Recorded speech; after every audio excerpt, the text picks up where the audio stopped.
My life for 38 years was a supporting role. I was the quiet one, the steady one, the one you could always count on. My older sister, Clara, was the star. She was vibrant, a whirlwind of charisma and laughter that pulled everyone into her orbit. Our parents adored her, friends flocked to her, and I orbited her, too, happily. My world was built around her needs, her dreams, her dramas. When our mother got sick, it was I who left my part-time job at the library to become her full-time caregiver. Clara was building her career in the city. She was on the verge of something big, she'd say during her brief, breathless weekend visits. It made sense. I was the homebody, the one who didn't have much going on anyway. So I was the one who held our mother's hand through the long nights, who learned to manage the morphine drips and the bed sores, who read to her from worn-out poetry books until her breathing evened out. After she passed, our father faded quickly, a ship losing its anchor. I cared for him, too. The house, our childhood home, became my entire world. Every creak in the floorboards, every patch of sunlight on the worn Persian rug, was a part of me. I cooked, I cleaned, I managed the bills, which were always a little tight. Clara would send money sometimes, a grand gesture that felt more like a charitable donation than a sister's help, but I was grateful. I loved her. I loved the life I had built for us, the stable foundation upon which she could launch herself into the stratosphere. My routine was simple. I'd wake with the sun, tend to the small garden our mother had loved, bake bread because the smell reminded me of a time when the house was full of life, and spend my afternoons organizing everything. Clara's old room was a pristine museum of her childhood, her trophies polished, her yearbooks stacked neatly.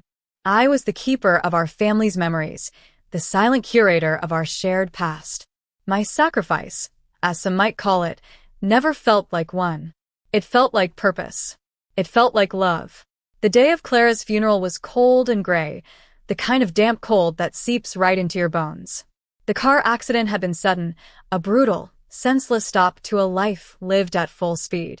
I stood by the graveside, a ghost in a black dress, listening to people I barely knew share glittering anecdotes about a woman I only half recognized. They spoke of her business acumen, her lavish parties, her fearless ambition. I knew the Clara who was afraid of thunderstorms, who couldn't sleep without her worn-out teddy bear, who cried for 3 days when her first goldfish died. I felt a disconnect, a strange sense of looking at a photograph that was slightly out of focus. After the service, back at the house that was now just a hollow shell of memories, Mr. Abernathy, our family's lawyer for as long as I could remember, took me aside. He was a kind man with weary eyes, and he looked at me with a pity that I didn't yet understand. "Eleanor," he said, his voice a low murmur against the polite chatter of the mourners. "There is something from your mother's estate. A letter." Her instructions were very specific, adamant in fact. It was to be given to you at Clara's funeral. I frowned, confused. My mother's funeral was years ago. He nodded slowly, his gaze heavy. "I know." I tried to argue with her, but she insisted. "It was for you, but only to be opened upon Clara's passing. And there's another condition."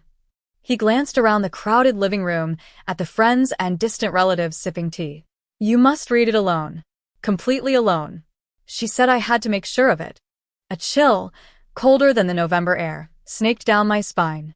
The whole thing felt theatrical, morbid. I wanted to refuse, to say it could wait, but the look in Mr. Abernathy's eyes told me this was not a request. He handed me a thick, cream-colored envelope, my name written on the front in my mother's elegant, looping script. It felt heavy in my hands, impossibly heavy. I waited until the last guest had departed, until the silence of the house pressed in on me, thick and suffocating. I went to the living room, the same room where I'd read to my mother, and sat in her favorite armchair. My hands trembled as I broke the wax seal. The letter was long, several pages filled with that familiar handwriting. It began with love, with apologies for the secrets she had to keep. And then, the first sentence of the second paragraph struck me like a physical blow. "My dearest Eleanor," she wrote, "the house you are sitting in, the house you have cared for and poured your life into, does not belong to you. It was sold by Clara over a year ago to cover her business debts. You have been living on borrowed time, my love, and I am so sorry." I read the sentence again. And again. The words blurred, ink swimming before my eyes. Sold. My home. My world. The polished floors, the worn armchair, the garden outside, none of it was mine. Clara, my brilliant, shining sister, had sold our home out from under me and never said a word. She had let me keep baking bread in a kitchen that wasn't mine, let me keep tending a garden that belonged to a stranger. The money she'd sent wasn't help. It was rent. A pittance to keep her secret safe. The humiliation was a hot, searing wave that washed over me, leaving me gasping for air. Every sacrifice, every choice I'd made, was cast in a new, hideous light. I hadn't been a devoted sister. I had been a fool. A convenient, unpaid housekeeper. The looks of pity from the mourners, from Mr. Abernathy, suddenly made sense. They all knew. The whole world knew I was a charity case living in my own home. In that moment, my world fell away. It was the deepest pain I had ever felt. If you've ever gone through a great deception and understand what it's like to have your heart broken, please like this video so I know I'm not alone on this journey. The weeks that followed are a blur of gray.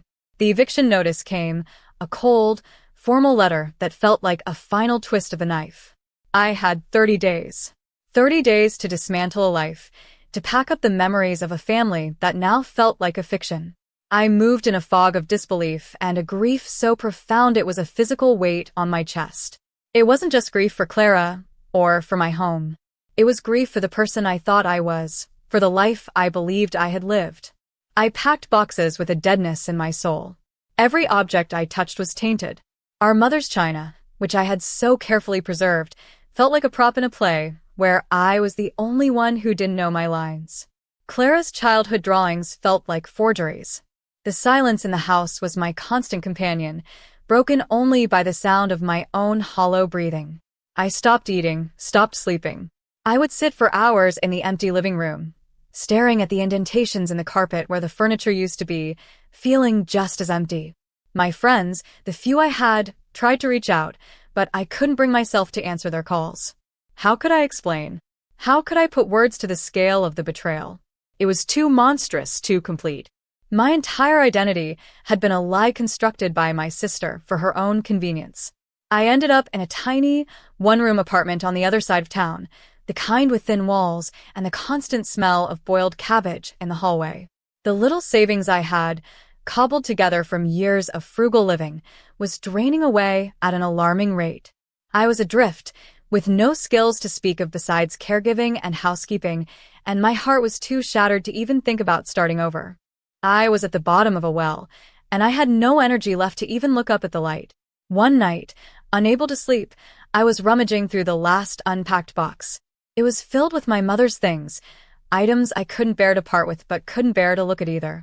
Tucked at the very bottom was the rest of her letter, the pages I hadn't been able to read after the initial bombshell. My first instinct was to burn it, to destroy the source of my pain. But something stopped me. A flicker of something. I needed to know the end of the story. With numb fingers, I smoothed out the pages and continued to read.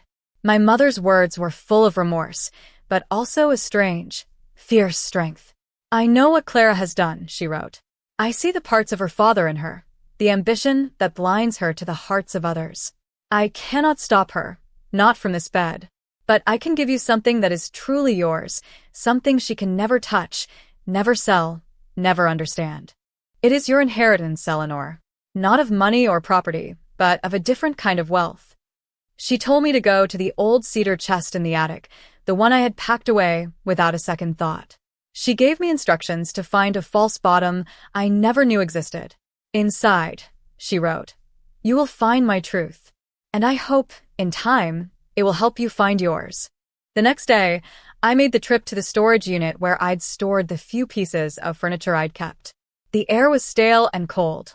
I found the heavy cedar chest and, following my mother's instructions, found the small, almost invisible latch. The false bottom lifted, revealing a hidden compartment. The air that rose from it smelled of dried herbs, of old paper, and something else, something sweet and earthy. Inside were not jewels or cash, but a collection of worn, leather-bound journals. Next to them, a series of small, corked glass bottles filled with dark, viscous liquids, each meticulously labeled in my mother's hand. And underneath it all, a beautiful, handcrafted wooden box filled with the most exquisite, aromatic soaps I had ever seen. They were like works of art, marbled with colors, flecked with petals and seeds. I opened one of the journals. It was a recipe book, but not for cooking. It was for soap making, for lotions, for balms. Page after page of my mother's handwriting detailed the properties of herbs, the science of saponification, the art of blending essential oils. I vaguely remembered her hobby, something she did in the kitchen late at night, but I had never paid much attention. I had been too busy taking care of everything else. The letter explained it all. This was my grandmother's legacy, passed down to my mother. It was a family tradition of healing, of creating comfort and beauty from the earth. My mother had wanted to build a business from it, but her illness came too soon. Clara called it witchcraft, she wrote. She was embarrassed by it. But you, Eleanor, you have your grandmother's hands. You have a quiet patience. This is for you. I picked up a bar of soap. It was scented with lavender and chamomile, the scent she used to put on my pillow when I was a child and couldn't sleep. I held it to my face and inhaled, and for the first time in months, I felt something other than pain. It was a fragile, flickering thing, almost too small to name. But it was there. It was a tiny, fragile spark of hope. That spark was all I had. I took the journals, the oils, and the box of soaps back to my tiny apartment and turned my cramped kitchenette into a laboratory. I read my mother's journals cover to cover, not just as recipes, but as conversations with the past. Her voice came through the pages, wise and gentle, guiding my hands. I learned the difference between cold process and hot process, the flash points of essential oils, the delicate balance of lye and fat. My first few batches were disasters. One was a crumbly mess, another a greasy puddle. I burned myself on a pot of hot oil and cried in frustration, the tears stinging my scorched skin. Every failure felt personal, a confirmation of the worthless, incapable person I believed I had become. The tiny apartment reeked of strange herbal concoctions, and I'm sure my neighbors thought I was brewing potions. In a way, I was trying to brew a new life for myself. I poured all my grief, all my anger, all my confusion into the process. The rhythmic stirring of the soap batter became a form of meditation. Measuring the oils and herbs with precision gave me a sense of control that had been stolen from me.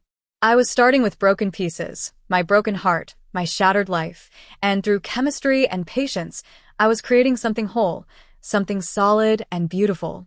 After weeks of trial and error, I finally made a perfect batch. It was an oatmeal and honey soap, the color of pale cream, and it smelled of comfort and warmth. I held the smooth, hard bar in my hand and felt a surge of pride so fierce it almost brought me to my knees. It was the first thing I had ever truly made for myself, by myself. My meager savings were almost gone. I knew I had to do something. With trembling hands, I set up a small table at the local farmer's market, my few successful batches of soap laid out on a clean linen cloth. I felt exposed, terrified. The first few hours were brutal. People would walk by, glance at my table and move on. The old feelings of invisibility crept back in. I was just the quiet woman with the little table of strange-smelling soaps. I was about to pack up, to give in to the despair, when a young woman with a baby in a carrier stopped. She had a harried, exhausted look on her face. "My son has terrible eczema," she said, her voice tight with worry. "The creams from the doctor don't seem to help, and I hate using steroids on him." She pointed to a gentle, unscented calendula soap I'd made, remembering my mother's notes about its soothing properties. I told her what I knew, the words tumbling out of me, a passion I didn't know I possessed.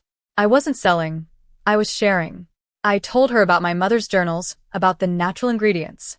I gave her the bar. "Just try it," I said. No chatty. "If it helps, come back next week."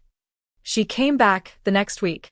Her eyes were bright, and a genuine smile lit up her face. "It's a miracle," she said, holding up her baby's arm. The angry red patches were gone, replaced by smooth, healthy skin. "It's the only thing that's worked. I'll take 5 bars." She told her friends, her mother's group, her family. That day, I sold out of every bar of soap I had. That first small victory was more than just a financial transaction. It was a connection. It was seeing the direct result of my work, of my mother's legacy, in the relief on someone's face. I wasn't just making soap. I was making a difference, however small. The weekly farmers market became my lifeline. I started to build a small community of regulars. There was the elderly man with arthritis who swore by my arnica and ginger balm. The teenager with acne who came back to shyly thank me for the tea tree and charcoal face wash. They didn't just buy my products. They shared their stories with me. They saw me. Not as a pitiful victim, not as Clara's quiet sister, but as Eleanor, the soap lady. The woman with the healing hands. My confidence grew with every bar I sold. I started experimenting, creating new scents and formulas based on customer requests. My tiny apartment was now a chaotic but joyful hub of creation. I invested in better equipment, sourced higher quality ingredients. I used the last of my money to launch a simple website. The orders started trickling in, then flowing. First from across the state, then from across the country. My mother's secret hobby, her witchcraft, was becoming a real business. I was paying my rent, I was buying groceries, I was standing on my own 2 feet for the first time in my life. The work was relentless.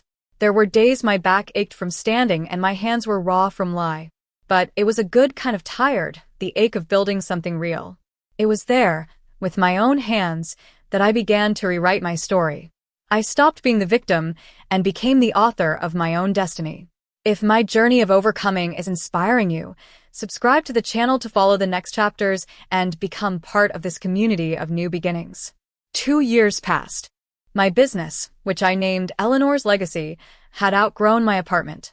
I leased a small workshop and storefront in a quaint part of town.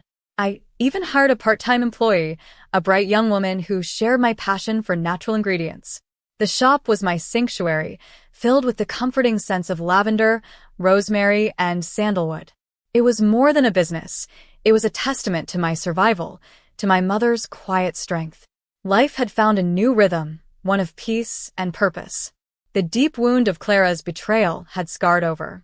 It was a part of me, a reminder of where I had come from, but it no longer ached with the same intensity. Then, one rainy Tuesday afternoon, the bell above the shop door chimed, and he walked in. Mr. Abernathy.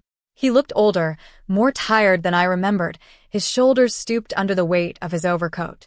He looked around the shop, at the neat displays of soaps and balms, a look of genuine surprise on his face. Eleanor, he said, his voice hesitant.